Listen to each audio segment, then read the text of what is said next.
Chapter 7. A Matter of Principle. Troy and his posse, Blaze, Dilworth, and Chad, had floated over from the free weights to the climbing wall. Liam feared it was for no other reason than they had seen him, and he was one of their favorite targets, although the Goodwill Crew jab did seem to indicate some familiarity and derision in regard to the Lambeth kids. By their pointed ignoring of Troy, Liam guessed his hunch was right. Jeannie and Jax were more acquainted with Troy's taunts and were doing their best to take the high road. Dilworth and Chad were bringing up the rear, Chad still carrying a 10-pound dumbbell as he sauntered over. It looked tiny in his massive linebacker fist. He appeared to be using it to isolate the muscles in his forearm, doing mini curls. Chad's attention was divided between the muscles and tendons in his thick wrist and the developing floor show his fraternity brothers were providing. Chad knocked Jeannie, Jax, and Mitchell's school bags off the nearest bench so he could sit down and continue working his forearms. The Lambeth kids' books and spare clothes spilled out onto the floor. The bench sagged under Chad's weight. Only Mitchell was brave, or stupid enough, to engage, if in an unexpected direction. Goodwill provides jobs and an eco-friendly alternative to Americans' addiction to consumer fashion, reducing waste in the process, Mitchell said. Then he turned his attention to Chad. I don't know if you're actually allowed to take weights out of the free weight area. This area is for climbers only. You also knocked all our stuff on the floor. Oops, Chad sneered, no apology. Liam was reminded of a chihuahua barking at a Rottweiler. Why was it those little dogs always forgot their size when faced with a much bigger dog? Still, Liam had to admit, Mitchell had spunk. Maybe that is what being white and having complexion protection does to you. Troy stared down at Mitchell, examining his oversized athletic shirt, just as Liam had anticipated. But perhaps because the shirt was too easy a mark, Troy passed on the opportunity. He directed his attention to the climbing wall. Well, maybe we'll have to try out the wall then. Troy nodded to Dilworth. He went to the adjacent wall route, where he retrieved the nearest ropes and harness and handed them to Troy. Troy began to shake his legs into the harness loops. Liam, Mitchell, come on, Jeannie said, calling the two of them away from Troy and implicitly telling the two boys to ignore the Frat brothers. You're up, Liam. Liam, with reluctance, turned his back on the upperclassmen, even though he could hear their snickers. His mind raced over what they might be making fun of now. His clothes, his size, Mitchell's size, Jax's orientation. Liam felt a familiar vulnerability as well as an unfamiliar protectiveness of his, well, they weren't his friends, really. He had come looking for lab partners, but he guessed they were also his neighbors. Yes, these were his neighbors, and it was natural for him not to want them to be harassed by obnoxious frat brothers. Jeannie, Jax, and Mitchell probably hated being demeaned and harassed as much as Liam did. The starter route is green, the intermediate purple. Difficult is orange, advanced is red, Jeannie explained to Liam. She pointed at a series of holds running up the height of the wall. Liam did his best to focus on her words, even as Troy continued to strap into his own harness alongside. Liam? What? You listening? Jeannie said. You got to be careful. Yeah, green, purple, orange, red.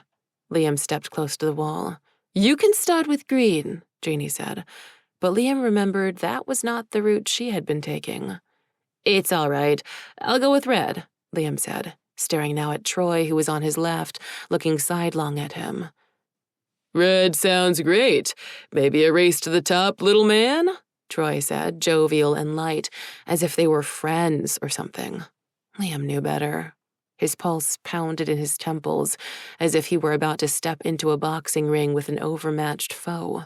You bet, Liam said, jumping onto the wall and scrambling. Go, go, go, Dilworth urged Troy as Liam got a head start. Troy cursed and followed to the wall.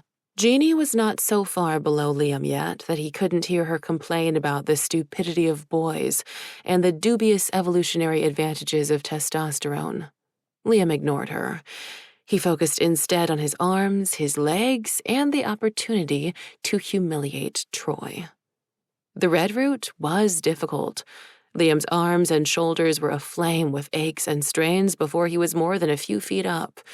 He thought back to the advice Jeannie had shared. Liam determined that he was using his arms too much. He shifted more effort to his legs. The movements required for this route called for a mix of balance, strength, and flexibility. Still, climbing felt natural to him. The techniques were intuitive. Liam's age and size worked to his advantage. He was lanky and sinewy, enough so that he could climb quickly. The handholds were mainly all within reach. Additionally, he was not so heavy that he would exhaust himself with his own weight. It was otherwise for Troy. He quickly fell behind, and Liam took great pleasure in seeing the beads of sweat on his straining scarlet face. Troy shifted from the red to the orange handholds. Red was proving too much for him. This only made Liam redouble his efforts. He pushed and pulled his way higher. Liam was halfway up the wall now, higher than the free weight floor and the workout machine deck. He could even see the students running their laps around the oval track beneath the glass dome. Jeannie, Jax, and Mitchell had grown smaller by degrees. All three were watching him. Liam's legs were aching, along with muscles in his shoulders and back. Muscles he didn't even know he had hurt in his butt. For a split second, as he approached an overhang, he wondered if taking the red route was a bad idea after all. Out of the corner of his eye, he saw Troy gaining using the purple, even green handholds. Cheater. The orange handholds stretched off to Liam's right, marking an easier, more gradual route. Liam ignored them. He was committed to the red route. He wanted his humiliation of Troy to be complete. It was a matter of principle. Liam stretched and grabbed the next red hold. Troy cursed. Mitchell let out a pip of laughter down below. Jeannie's hands were folded and tucked beneath her chin. Jax bit their lip, watching Liam and concentrating on the feedback in the belay line. Chad and Blaze were both standing just behind Dilworth, cheering on Troy with a mixture of encouragement and coarse insults. Troy switched fully to the green route. Green. The easiest route allowed him to close the distance between him and Liam. Liam didn't have a choice. He had to keep moving. The next red hold came into focus. Damn if that doesn't look far away.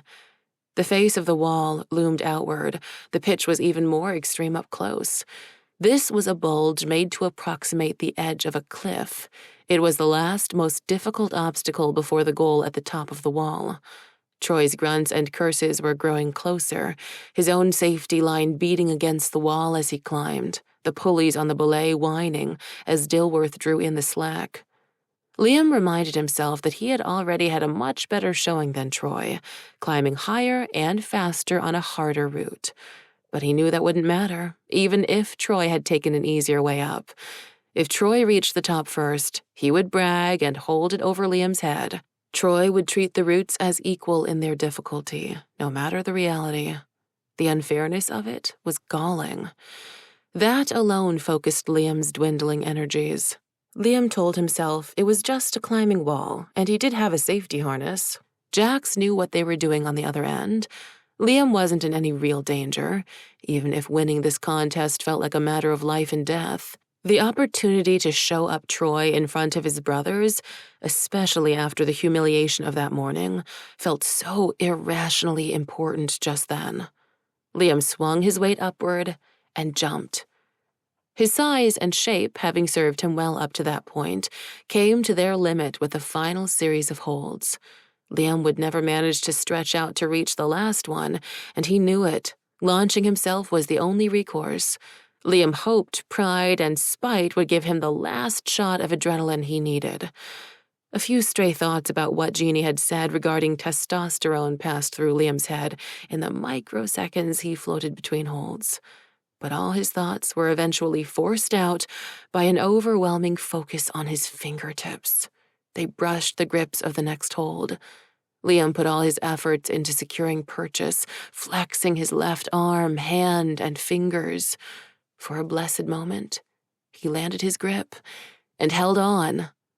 Liam knew he had only moments before his arm gave out. There was no time to waste, much less momentum. He only had one chance. As his legs and feet continued to sway toward the wall, he flexed them to take hold. He landed, and thanks to the help of Jax's climbing shoes, he was able to reset himself. Liam was grateful for having accepted Jax's offer to use them.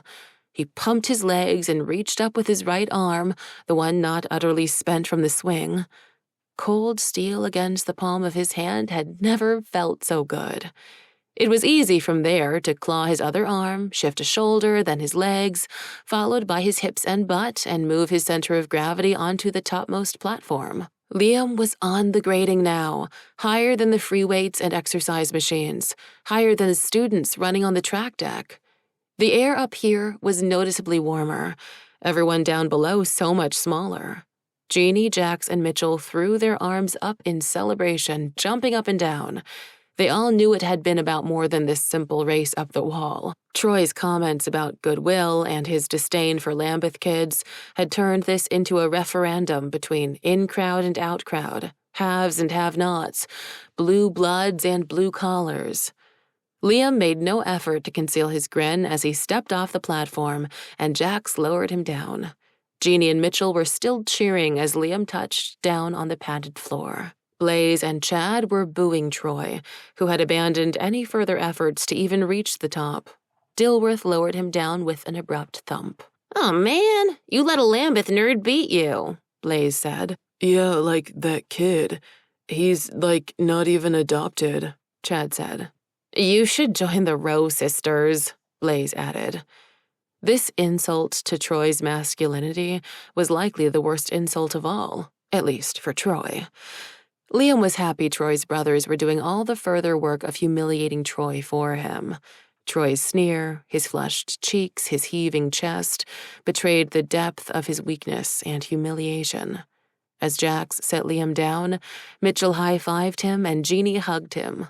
Liam was suddenly glad he had come to the gym this morning. Mitchell and Jeannie helped Liam out of his harness.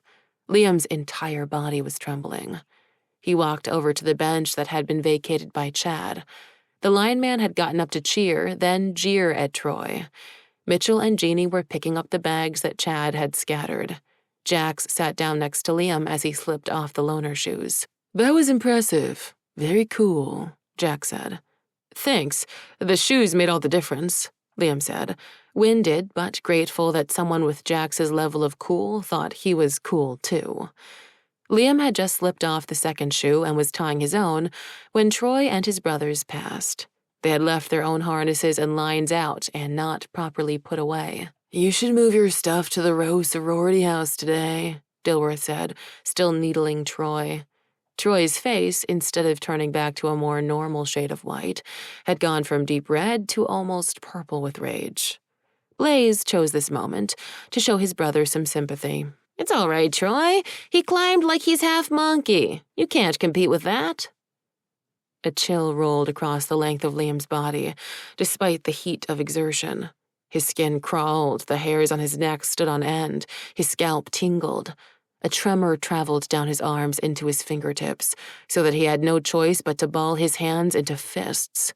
Chad's 10-pound dumbbell was still next to Liam's foot, Chad not having bothered to return it to its rack. Liam would make them regret it.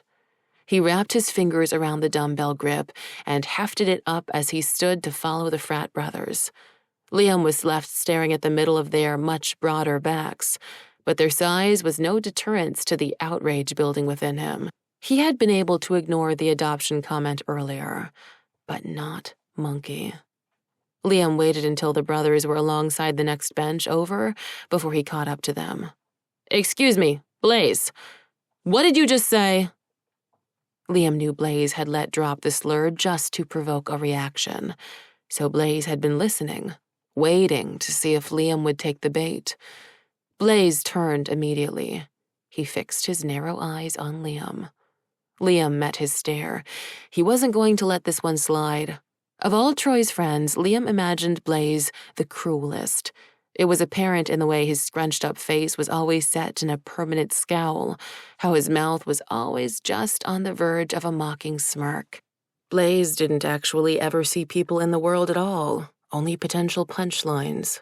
He wasn't as broad as Chad, as tall as Dilworth, or as handsome as Troy, but Liam knew Blaze of all of them, made up for it in his sheer, unbridled meanness. Liam wasn't intimidated by Blaze alone, but he knew he needed to do something to even up the odds, to neutralize the bigger brothers before he could tangle with Blaze. "You heard me, Curious George," Blaze said as Liam closed. Blaze's brothers turned now, too, sensing the engagement was not over, but escalating. They were frat brothers, after all, and loved a good fight. Liam heard Jeannie, Jax, and Mitchell's feet padding up behind him. "Liam, what are you doing?" Jeannie whispered. Liam didn't answer her. He squared off with Blaze, still looking upward to stare the frat brother in the face. Blaze's skin was smooth, his jaw set, his blonde hair gelled into dozens of needle-like spikes. Liam pushed in close, aware of how big linebacker Chad was looming just to his right, the side where Liam was holding the dumbbell up to his shoulder, maybe casually, maybe threateningly. Liam knew the ambiguity of it was keeping the brothers in check for a moment. "I think you called me monkey," Liam said. "I said you climb like one." Blaze smiled, showing his teeth. Troy sidled up behind Blaze. Determined not to be left out, Troy added, "You want an apology or something, Billy?" "That's not my name." "Oh, it's not now?" Troy lit up. Liam stayed focused on Blaze, monitoring Chad out of the corner of his eye. First things first. Blaze knew he was still Liam's primary target and began to crack his knuckles. "Come on, Liam, let's go," Jeannie said, her arm on Liam's elbow. He could feel Jax pulling on the other. But Blaze spoke up again. "He doesn't want an apology, Troy. He probably wants a reparation." The pressure tugging on Liam stopped on both sides. The remark caught Jeannie and Jax up short, but it wasn't Jeannie or Jax who spoke up. It was Mitchell. "What did you say?" Mitchell exploded, pushing his way to the fore, his voice cracking. He was shoulder to shoulder with Liam now, or shoulder to elbow, really, his ferocity suddenly eclipsing even Liam's. Mitchell didn't even wait for the frat brothers to respond. "You all are such entitled jerks! Blaze, Troy, all of you!" Troy warmed further to this line of attack. Mitchell's fury was just the sort of reaction bullies thrived on, but Mitchell's outburst had also drawn the whole gym's attention. Everyone within shouting distance, on every floor of the North Wing, was turning to look at the knot of people squaring off. Or at least, Liam felt like they were looking. He remained focused on Blaze, their eyes locked even as Liam now addressed Chad. "Chad," Liam said, nodding at the dumbbell, "I think you forgot this." Liam cast the die. He flattened his right palm and set it at an incline. This allowed the dumbbell handle to roll down the length of his fingers, an axle spinning the hexagonal weights as wheels. Liam was telegraphing his intention to drop it. And that was the point. Liam had performed a rough calculation in his head. Given the acceleration of objects at 9.80665 meters per second due to the Earth's gravity and holding the dumbbell approximately a meter from the floor, Liam estimated that it would take the dumbbell 0.45 seconds to travel the distance to land on Chad's foot. The average human response time was 0.25 seconds to visual stimuli, likely faster for Chad given that he was below 24 years old, the age when cognitive decline began to set in. Chad was also an athlete, so Liam was willing to guesstimate that Chad was a full standard deviation above the mean in regard to response time. Since moving his foot, leg, and shifting his entire body weight would involve Chad's nervous system firing whole clusters of gross motor neurons, it was reasonable to presume an impulse reaction time of 200 milliseconds on his part, maybe faster since an injury to his foot might ruin Chad's football season. All this led Liam to conclude that, well, he was mostly sure nothing would get broken in Chad's foot. And if something did, well, that was an acceptable risk. And so Liam allowed the dumbbell to roll off his fingertips with some peace of mind, at least as much peace of mind as one might ever have when about to start a 4-on-1 fight with frat brothers decidedly older and bigger. But it was a matter of principle. Chapter 8. Do not read this shirt. At least, as mathematical principles went, Liam's off-the-cuff calculations proved accurate. Chad's reaction time was sharp. He stepped backward from the falling weight, saving his entire football season. It was Chad's spatial awareness that was deficient. Liam had counted on it. As Chad moved his top-heavy frame backward, he forgot about the bench just behind him. Chad tripped over it, waving his arms like a big, dumb, featherless bird before he went crashing down to his back. No sooner had he landed, his buddies momentarily distracted, than Liam aimed a punch square in Blaze's face. Liam was never going to knock Blaze out. Liam didn't have the strength for that, but he aimed right for Blaze's lateral and alar nasal cartilage, hoping that sufficient force per square inch would flush fluid from Blaze's tear ducts and sinus cavities to blur his vision. Liam's hours spent watching the Krav Maga YouTube channel paid off. The flash of red on Blaze's medial cleft, just above his lip and under his nostrils, was a clue that Liam's punch had worked, not to mention a pleasurable sight to behold. With Chad down and Blaze temporarily blinded, Liam turned to Troy. Enough time had elapsed that Troy had stepped forward to shove Liam backward, hard. Liam had no opportunity to counterpunch, but he had anticipated Troy's move and braced for it. As Troy's hands connected with Liam's ribcage, Liam was already lifting his arms up to where he estimated Troy's wrists would be. He guessed right. Liam clamped down on both with all the strength he had left. It was just enough. He held tight to Troy. As Liam shot backward, his own body weight and the momentum imparted to him by Troy himself drew Troy into the fall with him. Liam dropped to the floor, doing his best to roll backward and arch his back like the runner of a rocking chair. With one leg up to catch Troy in the diaphragm and the other planted on the floor for stability, Liam flipped Troy end over end, then let him crash down flat on his back. Krav Maga 101. "Bitchin'," Liam heard Jack say. Dilworth rushed forward to help Troy, but Jack stuck their foot out, tripping him so that he belly-flopped onto Troy. "Jax, don't!" Jeannie protested, but that was right before Blaze recovered and sucker-punched Jax in the side of the jaw. Jax staggered, setting their feet apart in a wider fighting stance, but it was too late. Her friend under attack, Jeannie dispensed with the role of peacemaker and switched to Mama Bear. "You son of a—" Jeannie landed a well-executed sidekick right into Blaze's abdomen, hard enough that Blaze's cheeks and eyes bulged. Liam was impressed. Maybe I'm not the only one who subscribes to the Krav Maga channel. Liam knew he shouldn't be too surprised. After all, by definition, the Lambeth kids were smaller than their peers and super smart. The former made them targets, the latter made them fast learners. And Lambeth kids were nothing if not enthusiastic about learning. But if Liam was impressed by Jeannie and Jax's moves, his assessment was lowered by degrees as Mitchell leapt up, piggyback style, on Chad, punching and screaming, "You leave my friends alone!" Not exactly Israeli Special Forces grade moves. Chad was less than bothered. That is, until Mitchell bit down on his earlobe hard enough to draw blood. This incited Chad to bellow out a series of curse words. He gathered Mitchell up in his arms and hurled him like a medicine ball across the room. Mitchell crashed into a water cooler, knocking over a waste bin of crushed paper cups and tipping the tank off its perch so that it went rolling across the floor mats.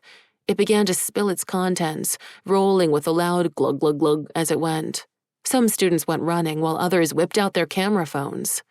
"Oh, now you've done it. Don't mess with Jeannie's cousin," Jax warned over Blaze's back, the two of them grappling in a series of arm bars. Liam had just time enough to see Jeannie leap onto the bench, rising to Chad's height so that she could punch him in the throat with an Amazonian war cry. That was all Liam had time to witness as Dilworth then wrenched Liam's arms from behind. Now it was Troy filling Liam's vision, the frat brother's arm cocked back over his shoulder. "You dumb." Liam never heard the rest of Troy's retort. The impact of Troy's fist in his face sent flashes of red and black before his eyes. His ears popped. Between blows, Liam tried to mount a defense with his legs, doing his best to kick Troy. It had little effect. In a brief interval between punches, Liam heard people screaming and yelling. Someone was shouting, "Call campus security!"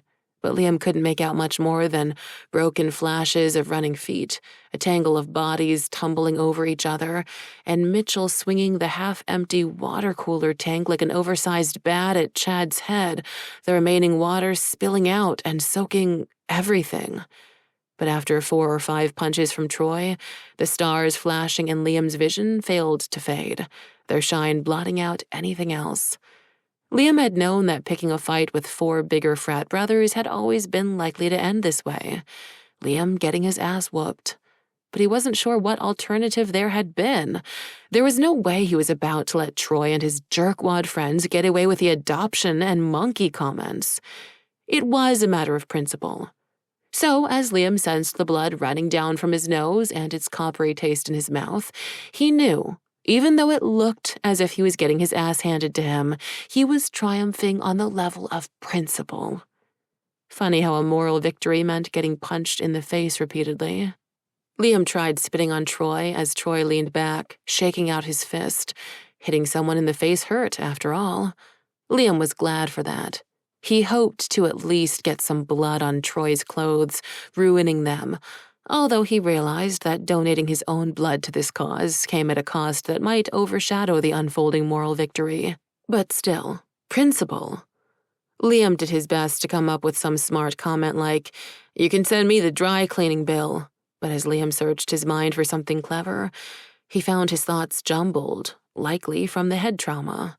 His words came out slurred from the way his lips were now swelling and the blood and spit mixing in his mouth from his compressed saliva glands and burst capillaries. Maybe that was for the best, since some part of Liam, the part of him losing consciousness and starting to have an out-of-body experience, questioned whether or not the remark was really that clever. Who dry cleans their gym clothes anyway? "What did he say?" Troy asked Dilworth between punches. "Something about dry cleaning?" Dilworth said, still holding Liam's arms behind him. Troy shook his head. "You are so dumb. You're nothing but a trash can kid." This remark did reignite some sense of renewed outrage in Liam. It was aimed once more at his orphan status. But as for a reply, Liam came up empty. How could he really insult a kid like Troy? Troy had everything. Could Liam insult the size of his trust fund in comparison to some other kid's trust fund? Nope. It was that moral victory that Liam would have to feel gratitude for. That was about it. Unfortunately, the brief flash of indignation only served to refocus Liam's consciousness long enough that he felt the subsequent punch all the more. The same with the next. The relief of losing consciousness started to return after that. Liam found himself strangely eager for that next stage in the progression of events to follow. Blacking out would spare him further memories of getting his ass thoroughly handed to him. But as he felt his head droop and the patter of blood from his nose hit his feet, Liam heard something peculiar. A set of footsteps running toward them, not away like all the others. The footfalls were light, as if the runner was not wearing the patent leather shoes of campus security, but was actually barefoot. Who would be running to a fight in bare feet? Liam was about to conclude he would never know, as he was sure the next blow would knock him cold, but the punch didn't come. Instead, he heard a series of loud exclamations on the part of the Delta boys. "Oh! Oh! Ow! Shoot! What the? Hey, watch out!" The Delta boys' exclamations were followed by the hard thunk and clunk of something very hard and very solid landing on the unprotected flesh of the Frat brothers. Each impact was preceded by a soft, quick whoosh. Liam fell to the floor as Dilworth released his arms and abandoned him to rush into whatever fresh altercation had become more urgent. Dilworth's brothers needed the help. A 9th fighter had joined the fray, this one a tight whirlwind of movement, armed with what appeared to be a fighting baton in each arm. Tonfas, actually. "You go, Ez!" Jeannie cried out from over Chad's head, about to be tossed like a bundle as unceremoniously as Mitchell had been. Chad didn't have the opportunity, though. The newest addition to the fracas was none other than the blind African exchange student Liam had seen earlier. fresh from her tribal dance practice on the racquetball courts.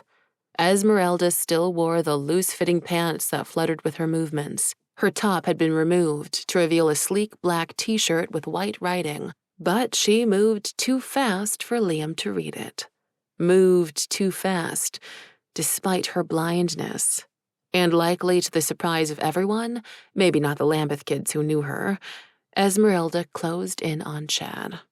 She somersaulted behind the linebacker, twirled upward, and with 2 precision strikes to the backs of Chad's knees, felled him like a lumberjack dropping a tree. Jeannie rolled free just as Troy and Blaze closed in on Esmeralda. Esmeralda had a baton for each frat brother, their momentum carrying them right into the blunt ends. She flexed her arms, set her feet, and squared her shoulders to catch them both. Each brother wheezed as the wind rushed out of his lungs. They promptly collapsed and curled into fetal positions. This left Dilworth to challenge her. The tall basketball center had more height on Esmeralda than even Chad. It didn't help him. Esmeralda turned, stepped up on the bench, and pirouetted just as Dilworth, fruitlessly, closed on the column of air where Esmeralda had been seconds before. Instead of catching her, Dilworth found his arms empty. Soon he was wearing a new accessory, a heavy backpack in the form of an African exchange student, along with an unwelcome necklace of 2 crossed batons around his windpipe. Esmeralda pulled in close. The spin she had imparted to herself from the bench transferred to Dilworth. Locked together, this sent the pair into an unexpected dance that spun the frat boy like a top. He crashed over Troy and Blaze, who were still gasping for air, then face-planted into the mess of waxy paper cups skimming the surface of the puddle from the tumbled water cooler. Esmeralda landed on her feet. As the campus police finally arrived, Esmeralda went still. She turned her head just so to study the sound of running feet, jangling keys, and crackling walkie-talkies. With a twirl, she snapped the batons snug back into holders set on her shoulder blades. "I think you will find everything under control, officers," Esmeralda said, downright cheerful as she turned her face in the general direction of the closing ring of men and women in uniforms. The officers looked generally perplexed and overwhelmed by the whole scene. Esmeralda added, "Those young men might be in need of some medical attention." The student EMS responders, who had followed the campus security officers with boxes of medical supplies, rushed over to the 4 frat brothers. The officers, their tasers drawn, remained in a ring, looking back and forth from one to another. Jax had recovered and was wiping the blood from the side of their nose. Jeannie was helping Mitchell up. Esmeralda stepped over to Liam. She reached out her hand. Her eyes were still blank and unfocused as before, but she still knew exactly where he was. Standing right in front of him and no longer a blur of movement, Liam could read the writing on Esmeralda's shirt now. "Do not read the next line of this shirt." The line below that injunction read, "You read it anyway, you little rebel.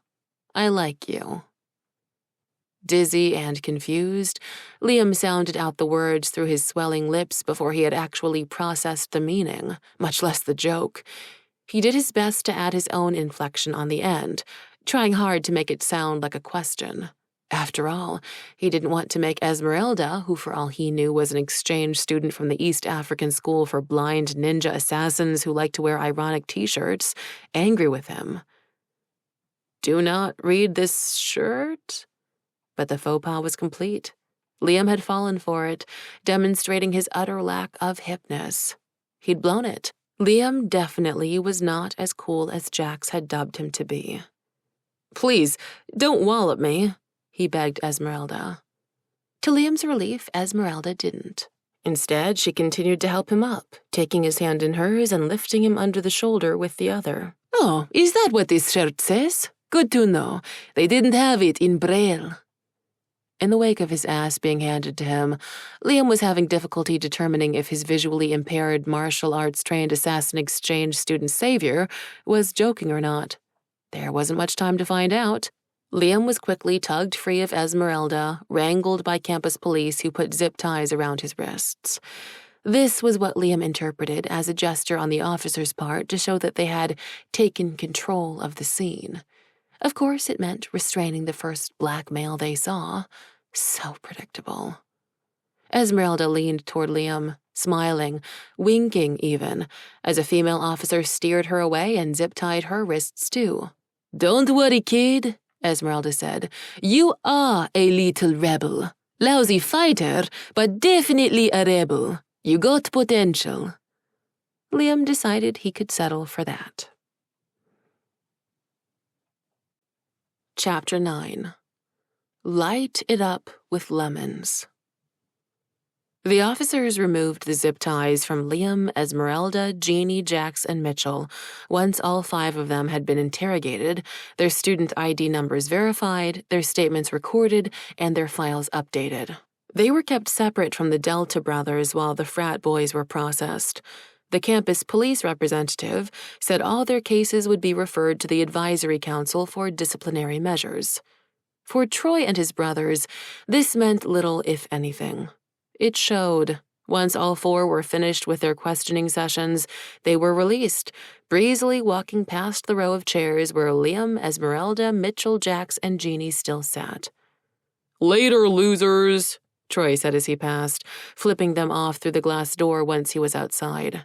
"Hey, why do the frat bothers get to leave, but we're still here?" Jax protested, watching as the Delta boys high-fived each other on the front steps and walked off into the grass of the quad. "Because you all are minors," Officer Torres said from her desk, close by to them.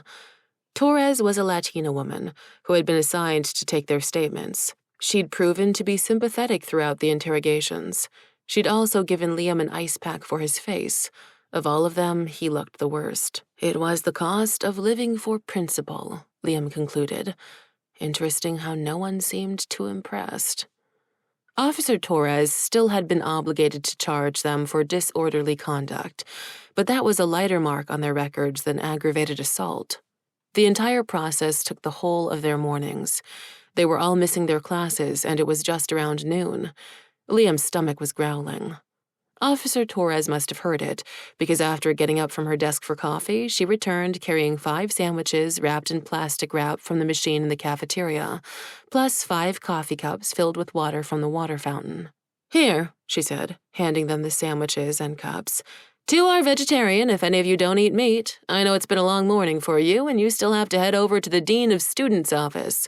Dean Carver will want a word." "Why us, and not the Delta brothers?" Jeannie asked, her voice rising with a hint of indignation. "Like I said, you are Lambeth kids on scholarship and minors. The university has certain legal responsibilities," Officer Torres said. Liam wasn't sure if it was the mention of legal responsibilities or scholarships that caused everyone's shoulders to droop, as troubles with the former could cause the latter to be revoked. Despite being hungry, no one moved to open their sandwich, as if they had all collectively lost their appetites. "Don't worry too much," Officer Torres added. "It's more a formality. Now get going. I don't like seeing kids with such bright futures like you moping around in here." Officer Torres' words lifted the others' spirits enough that they could indeed eat and talk while they made their way across campus.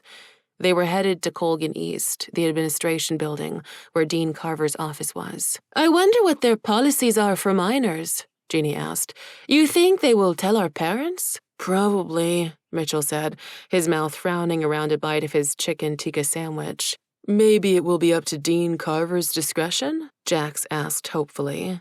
Jeannie, of all of them, had taken the fewest bites of her sandwich. Her eyes were unfocused and cast downward as they walked. "I hope she doesn't tell them." Liam knew they were being summoned for more than policy reasons, but he wasn't sure he wanted to volunteer information on his own weird legal status and Dean Carla Carver's, Aunt Cece's, guardianship over him. All that would require him speaking in a roundabout way about his parents, which he didn't want to talk about, especially after the scars Troy had picked at twice now in a single morning.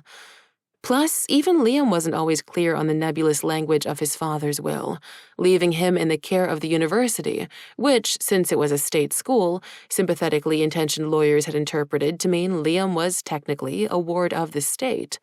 This had allowed him to live on campus, provided Uncle Fletch and Aunt Cece continued to be employees. When not on campus, however, Dean Carver was, for all intents and purposes, Liam's guardian. So it irked him all the more when Jax said, "Dean Carver is that black woman who has the great fashion sense. She's hot." Liam turned to regard Jax, scrutinizing them, still trying to decipher his/her gender handle or some conventional sexual orientation that would at least make Liam feel more comfortable. Liam took the opening as an opportunity to probe, even if it grossed him out to be talking about his aunt's sex appeal. "So you're into women?" Liam asked, doing his best to sound casual, like the answer pertaining to his Aunt Carla wouldn't faze him either way. Jax shrugged. "I don't know. Who says I have to choose?" Foiled again. "I've seen Carla Carver's name all over the trophies and the trophy cases at the rec center," Mitchell said. "She was an All-American swimming, cross-country, and track and field star." "Cross-country, eh? She must have East African roots," Esmeralda said. Liam saw this as an opening to steer the conversation away from his aunt's sexiness. "So you're from East Africa, Esmeralda?" "Yes, born and raised," Esmeralda said. She navigated the path alongside them, her cane folded up in her hand. She didn't seem to need it as long as she could follow the sounds of their footsteps. Jeannie or Mitchell provided the occasional touch to either elbow to guide her around turns. "You worried they might revoke your student visa over this?" Jax asked. Esmeralda shrugged. "If they do, they do." "You're not scared?" Liam asked. "Not much scares me. If I lived through a zombie outbreak, I wouldn't be scared of much either," Mitchell said. Liam stumbled in his tracks. "You mean you're from that part of East Africa, where they had the zombie outbreak, with the millions of zombies?" "Yep." Liam wasn't sure what to say. His esteem of Esmeralda was growing by the second. Memories of the news reports, the horrifying pictures, the sudden miraculous resolution of the outbreak flashed through his head. He wondered if perhaps Esmeralda might even have some insight into the appearance of Gerald. Liam caught Mitchell looking at him, his eyebrows up, as if he were wondering the very same thing. Liam was beginning to understand that subtlety wasn't exactly Mitchell's strong suit. But now Liam had a logjam of questions in his head, and he wasn't sure where to start. Finally, he blurted out the one that had simply been on his mind the longest. "Esmeralda, where did you learn to fight like that?" "I learned from a man who helped blind children." Liam was horrified. "Wait, what? He helped to blind children, like on purpose?" "No, Liam," Jeannie said, rolling her eyes. "He helped children who were already blind." "Blind is functioning as an adjective modifying the word children, not a verb in this case," Mitchell said, like a teacher diagramming a sentence. He added the coda, "Grammar saves lives. Just ask Grandma." Liam was pretty certain he had lost the thread, even as the others broke out into laughter. Jax gave Mitchell a fist bump, adding, "Another reason to use person-first language. Children living with blindness would have cleared that up." "Ah," Esmeralda clicked her tongue. "You wazungu and your tortured language. Shida wazungu." "Shida what?" But Liam caught himself, aware he was about to be distracted by a tangent. This made him feel that maybe he had something in common with a demon he had recently met, and he didn't exactly like that. They had come up to the sunken rose garden at the end of Willsbury Quad and north of Concord Quad. They still would have to walk most of the length of Concord Quad, and Liam wanted to learn what he could in the time they had left. "So, Esmeralda, this man, he taught you how to fight?" "More like how to live," Esmeralda said. "He had been blinded by an accident in childhood. He showed us how to navigate the world with our other senses and even our spirits." "Like Daredevil," Mitchell said, punching the air and losing a piece of his chicken sandwich in the process. Even before the stray chicken breast hit the ground, a shadow swept over them. With a rush of yellow and black feathers and a loud screech, the giant bird Liam had seen outside McSmiley appeared out of nowhere, caught the spinning food in his beak, then flapped away to perch on top of a light post. Everyone had ducked except Esmeralda, who continued down the path unperturbed. Mitchell shook his fist at the bird. "Collie!" "Give it a rest, Mitchell. Those pieces were not coming back," Jack said. 5-second rule. That's so disgusting. "Sorry, Mitchell. I forgot to tell you he was following. I haven't had a chance to feed him yet this morning," Esmeralda said. The giant bird squawked from the lamppost. Now Liam was effectively sidetracked. "Wait, Esmeralda, that's your bird?" "Yes, and he's very cheeky sometimes," Esmeralda said, shaking her folded cane at him. "Nkali, usiwe na wasiwasi." The bird let out a low croak, something between chastened and plaintive. "He's a lammergeier," Mitchell said, helpful as ever, even if it meant nothing to Liam. "He's just hungry. Here, he can have mine." Jeannie unwrapped her sandwich. She still didn't lift her eyes from her feet as she held it up over her head and gave it a shake. The eagle, hawk, lemming, grabber, whatever, swooped down and managed to swipe the sandwich from Jeannie's fingers without severing them. It glided over to a bronze statue of Harriet Tubman, perching on the set of broken chains she held triumphantly over her head. Liam remembered that the statue had been erected a few years ago in response to the disproportionate number of statues of dead white men on the campus, dead white men who had been university founders and slave owners. "Relax, Liam. You look like you've never seen an adult lammergeier feed on a delicious machine-dispensed, plastic-wrapped sandwich while perched on the head of one of the heroes of February," Jack said. Liam did try to compose himself. Demons in his workshop, a blind ninja survivor from the zombie apocalypse, a fistfight with frat boys, a lammergeier eating a sandwich on Harriet Tubman's head. Yeah, it had been a weird week, and it was only Wednesday. "So, you're like Daredevil?"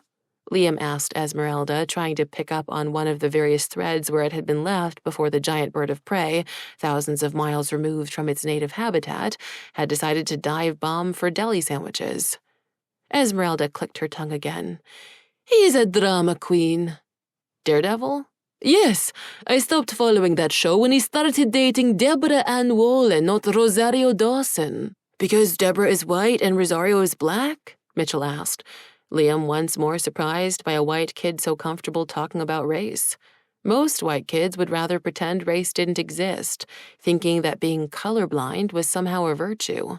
Clearly, Mitchell's black relatives had cured him of that fallacy. "Yes, basically," Esmeralda said. "Wait," Jax interrupted.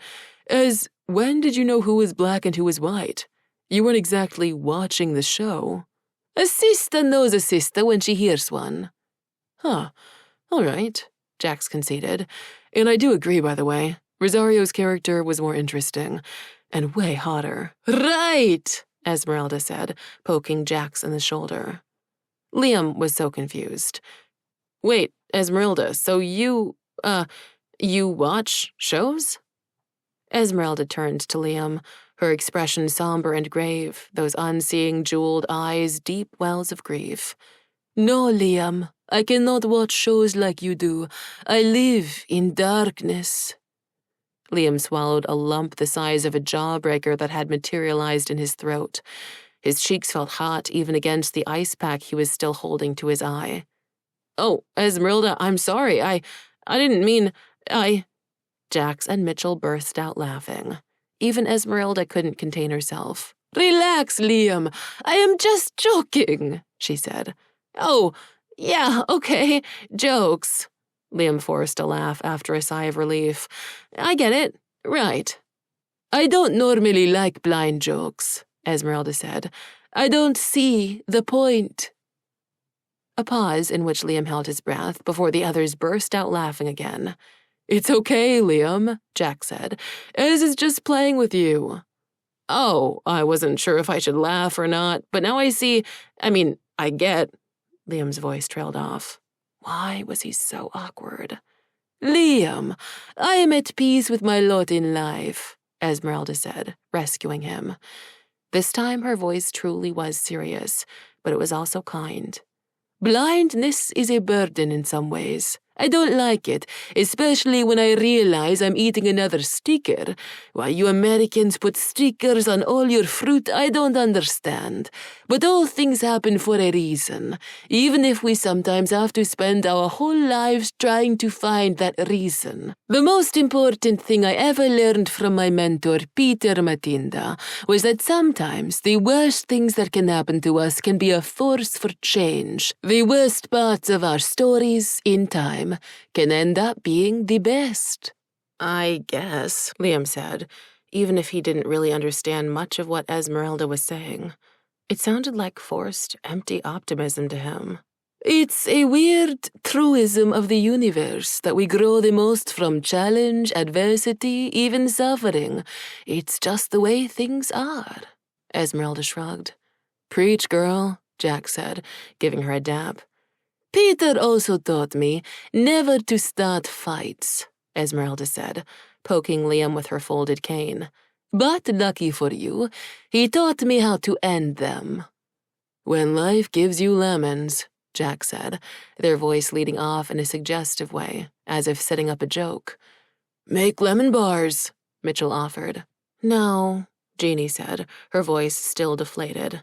Unlike the others, she had not shared in any of the jokes. Too close to the original. How about keep them because, hey, free lemons, Esmeralda said. Without stickers, Jax added. Definitely without stickers, Esmeralda laughed. Liam was so deeply and utterly confused. How about keep them, get some small-gauge wire, a zinc nail, a copper penny, a light-emitting diode, make a battery, and see the bright side? Mitchell was jumping in place over his cleverness. It's a bit involved, Jeannie sighed. Nerdy, though. It's very on brand, Jack said. It might not even fit on a t-shirt, Jeannie said. That might be part of the joke, Jack said, putting their arm around Jeannie. Come on, Jeannie. It's going to be all right. They had reached the southern end of the Concord Quad. Lafayette Concord stood tall before President's Hall, casting an expansive shadow. His patrician features were lost in the glare of the sun. Jeannie let out a long sigh as they turned to the adjacent building, Colgan East, where the office of the Dean of Students was located. They climbed the steps and went inside. Deborah, the receptionist, waved them all through. Focused on lifting Jeannie's spirits, the others didn't even seem to notice the look of familiarity Deborah gave Liam. But just in case they started wondering about it, Liam tried to distract them with further questions. So what's with the t-shirts? It's our side hustle, Jack said. A side corporation is more like it, Mitchell said. We sell witty t-shirts and market them to nerds like ourselves, Jeannie said, plopping down on one of the chairs in the waiting area outside Dean Carver's office.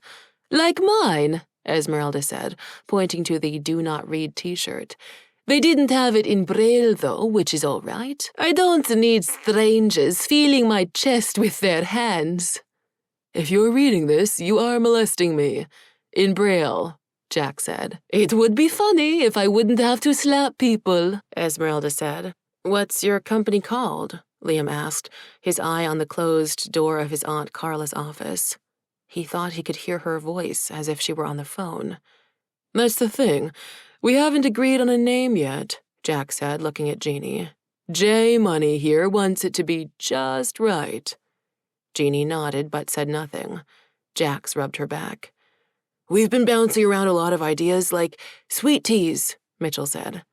It's punny, but people might think we're selling beverages, Jeannie sighed.